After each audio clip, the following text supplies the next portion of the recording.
Welcome back to the Secular Homeschool Revolution. I am your host, Ashley, and on this podcast, we focus on inclusivity, critical thinking, and secular values. Today's episode is going to be about my kid's favorite author at the moment, Kelly Yang. Her books she's known for are Front Desk, Finally Seen, and Finally Heard. These books have been banned in many school districts across the country. And for us, we found them to be a source of empowerment. So we're going to discuss why this book is banned, or why her books are banned, and why that is so detrimental to kids of color who see themselves in books like hers. Okay, I don't really have much of a life update this week, except that I am really going through it with allergies. My whole family is actually. We have some congestion. Every time we step outside, our eyes get watery and it feels like it's burning.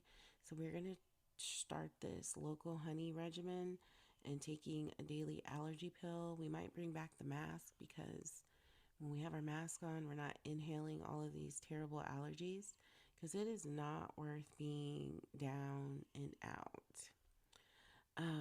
But what I do want to talk about is building a community of like-minded friends. I'm really proud of the community that I have. I'm really proud of our friendships, because I think at one point I wasn't a good friend. No, I'm not going to say I wasn't a good friend. I just didn't prioritize my friendships for a while. And the friends I have currently are like-minded. We celebrate each other.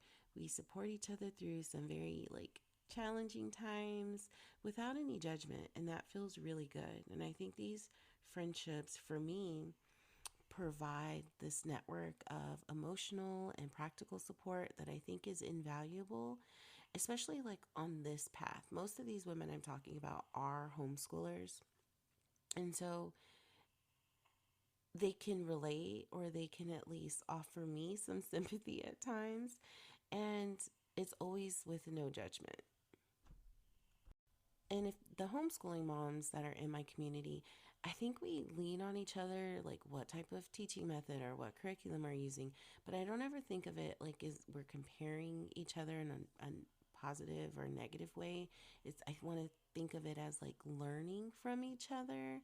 And so that's really nice that I have these women who I can constantly learn from, or that they can be honest with me and it's not a friendship deal breaker. Hey guys, as far as my podcast update goes, I have not reached 100 listeners. I am so close, but yet so far. So if you know any other progressive secular homeschoolers, please share my podcast. I did start an Instagram for the Secular Homeschool Revolution. It is secular_homeschool_revolution. So please follow my new page. I only have about 20 followers, but I only know like 5 of the followers. So the other ones have found my page, I guess, through hashtags. So that's pretty cool. And I will document that journey as that page grows. I am really proud of the graphics I uploaded on my Instagram. It's only 7 of them right now, but I'm working on more, and I'm working on scheduled posts. But the reason why I'm proud of them is because Jen, my friend, has a background in branding and is so good at it. If you follow our social media for the Culture Homeschool, on Instagram, or you go to our website fortheculturehomeschool.com, she poured all of her amazing talent and creativity into our branding. And it's just so beautiful. People compliment us all the time, or like people we're trying to partner with. They look through our website and they say, "Oh my goodness, it is so beautiful. It's so bright. It's so colorful. It's so bold." Anyway, so she's really good at it. So then I sent her my graphic that I made, and she was like, "Whoa, that's really good." Well, and I know she meant it because she's very honest with me, and I know if it wasn't, she'd either offer to tweak it or just say, "Oh, wow, where are you trying to go with that?" And I've learned from her over the last few years on Canva, and some of it's from her, and then some of it was me staying up watching YouTube or watching TikToks to learn Canva hacks. Because now I think Canva is just this really cool tool.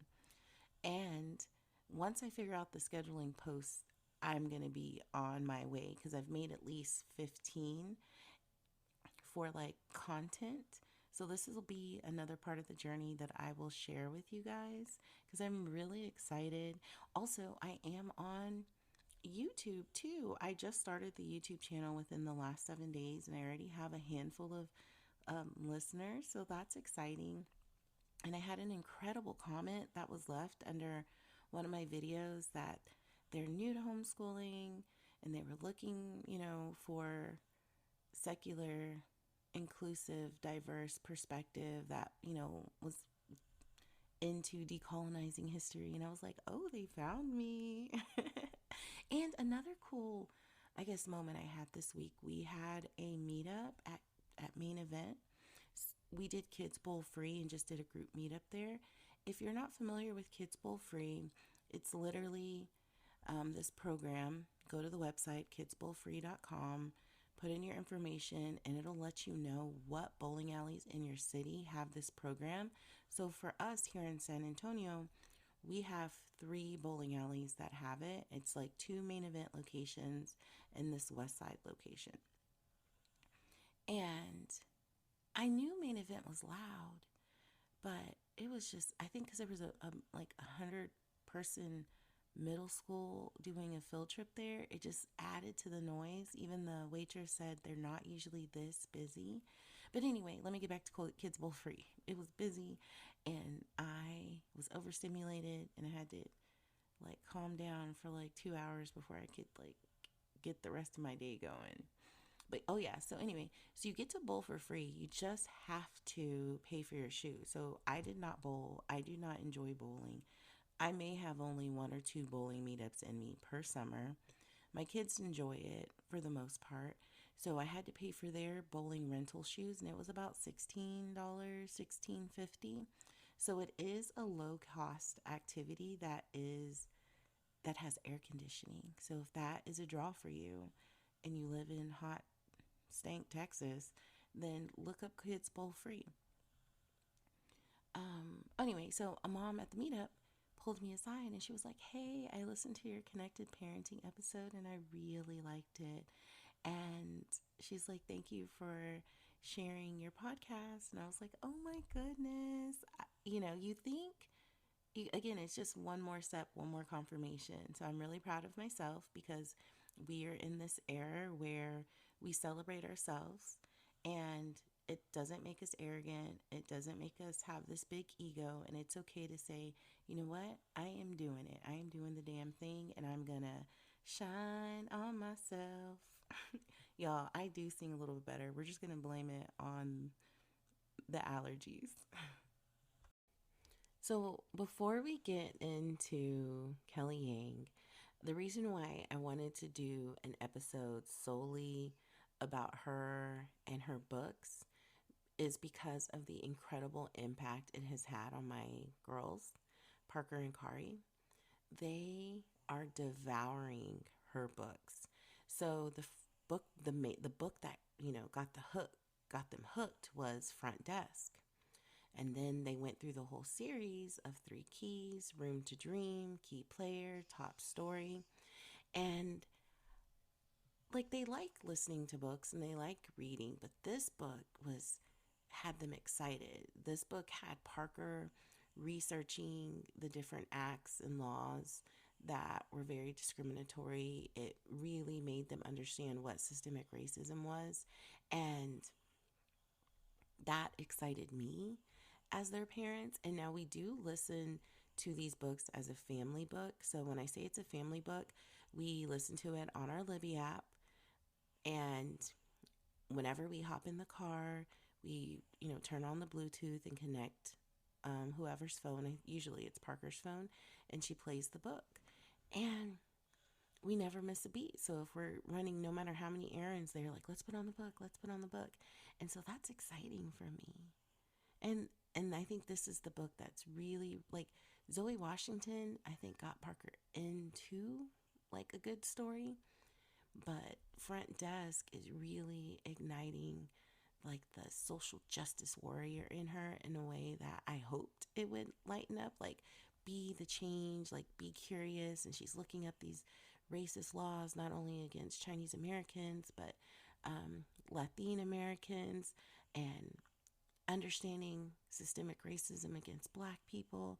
And she's getting curious and she's asking these questions. So I was like, oh, well, maybe there's not enough people who know about these books. So let's discuss it on my podcast. Okay, so Kelly Yang is an author who is known for her storytelling and the way that she's able to build deep empathy into her books. So we'll talk about Front Desk, which is the first of the series. It's about a story of Mia Tang. She is a 10-year-old Chinese immigrant who manages the front desk of a hotel while her parents clean the rooms. And this book addresses themes like immigration, poverty, and racism. And it really shines a light on the struggles and triumphs of immigrant families. And I think that is so powerful that this book is able to not only entertain, but educate readers about the realities faced by many immigrants across this country. And I like that. And I also like that in this book series, Mia's best friend, Lupe, she is going through the feelings and understanding of what her sexuality is. And it's done in such a gentle way. She's fully supported, she's fully loved. And I'm sure there are many kids who are going to pick up this book and who can identify with the feelings Lupe has and either has that same community support or wishes they had it. And that is representation. That is why representation matters, so that these kids don't feel ostracized and that it's a normalized conversation. The next book is Finally Seen. And this is about Lena. She's a young girl who's also a Chinese immigrant. And you are going through the story where she's trying to find her identity, find her voice, learn English, try to fit in. And you see her work through the challenges that she faces at her new school, where these kids have more than they need. And she is up against a lot of prejudiced behavior. And I like that it feels like it's a flower slowly opening because it's a story of self-discovery and resilience. And I think it does a really good job at just speaking to anyone who's ever felt out of place or misunderstood. And I think with all of Kelly Yang's books, I just really appreciate the themes of visibility and representation, and how the characters work really hard to overcome societal barriers to make their voices heard. I think this is a reminder of the importance of standing up for oneself, standing up for others, even in the face of adversity. So I think Kelly Yang's books are much more than just stories. I truly feel that they're powerful tools of empowerment. I think they provide young readers and adults like myself, particularly those from marginalized backgrounds, with characters that they can truly relate to and learn from. I know, speaking from my own personal experience, that I grew up in a brown community with friends who were immigrants or whose parents were immigrants. These books offered me a new perspective on the neighborhood I grew up in. And so through these characters like Mia and Lena and those in Finally Heard, Kelly Yang shows that it's possible to overcome challenges and make a huge difference. And I know for many kids that these books can be truly transformative because they'll be able to see their own struggles and it's like mirrored in the stories. And it's done in a way that's not shaming or shameful. And I think that can provide an incredible amount of validation, and it can be comforting. And additionally, I think these narratives foster an empathy in all readers by offering a window into lives that might be different from their own. And I think this can pave the way for more understanding and an inclusive society. And I think that needs to start with our youngest members of society. So, Kelly Yang's books have been banned in various school districts across this country. And the reasons that I was able to find online, the reasons that were cited often are revolved around the book's discussions of racism, poverty, and immigration. And some people argue that these topics are just too mature or controversial for young readers. However, it's essential to consider like what banning these books communicates to these kids when it's their reality. When we remove these stories from school libraries and classrooms, we are denying children the opportunity to engage with important social issues in a safe and guided way. And we also send a message, not me, but these people who are voting to ban these books, that the experiences of immigrants and marginalized groups are not worthy of discussion or worthy of being celebrated or worthy of being fought for. It's telling them that they don't matter. And I think that is incredibly harmful. And the bans also highlight a troubling trend of censorship in education. So instead of fostering open dialogue and critical thinking, these actions seek to shield students from uncomfortable truths. Like, we need to have these uncomfortable conversations as adults, but because adults are too scared to have these uncomfortable conversations, they don't even want to acknowledge them with kids.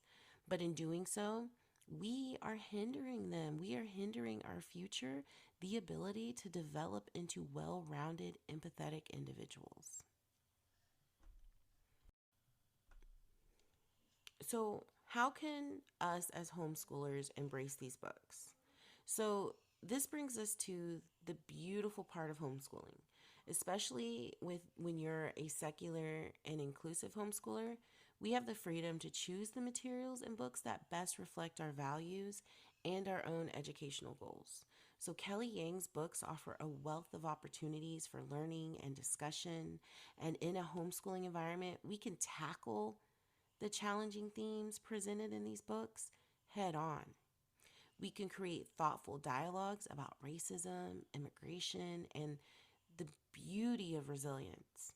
We can also teach our kids to empathize with others, to understand complex social issues, and to think critically about the world around them. And also, Kelly Yang is just so kind and thoughtful. If you go to her social media on Facebook or Instagram, she has a link to where she created a whole writing curriculum off of Front Desk. We started it, but then we took a break. So we're going to get back on it in a couple of weeks. But it is pretty good. It's pretty well done. And it's a free resource. But when we incorporate books like Front Desk, Finally Seen, Finally Heard into our curriculum, we are not just educating our kids, we are preparing them to be compassionate, informed citizens, change makers. Again, they are our future. And we already know that what they're going to have to combat, especially with these banned books, these conservative laws taking over. So, just as much as they're creating and pushing laws for their kids, we're having to do this back end work to make sure our kids will be ready in the future and that they can look out for kids and look out for people who need empathy. So let's have a call to action. If you haven't explored Kelly Yang's books with your kids, I highly encourage you to do so. Her Front Desk series, Finally Seen, Finally Heard, are available at most bookstores and online. They can be found in libraries, but I would double check because of the current trends on book bans. And if it's not offered at your library, go and speak to the librarian and request that book. I know there's been a couple of books my local library didn't have, and I did request them, or I requested them to be accessible on the Libby app, and a couple of times they were available. I mean, it took a few weeks, but it still became available. If they see that there's a demand, they're more likely to get the book for their library catalog. And let us use our platform as homeschoolers to celebrate and promote diverse voices. Let's take a stand against censorship and for the inclusion of books that challenge, inspire, and reflect the diverse world we live in. I thank you guys for joining me today on the Secular Homeschool Revolution. And remember, education is not just about academics, it's about nurturing thoughtful, empathetic, and informed individuals. And until next time, keep questioning, keep exploring, keep learning, keep revolutionizing.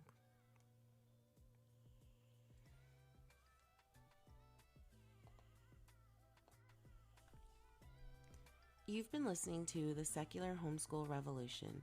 If you enjoyed today's episode, please consider subscribing and leaving a review. And you can follow me on Instagram now under secular_homeschool_revolution for more updates and resources. And I wish you a happy homeschooling.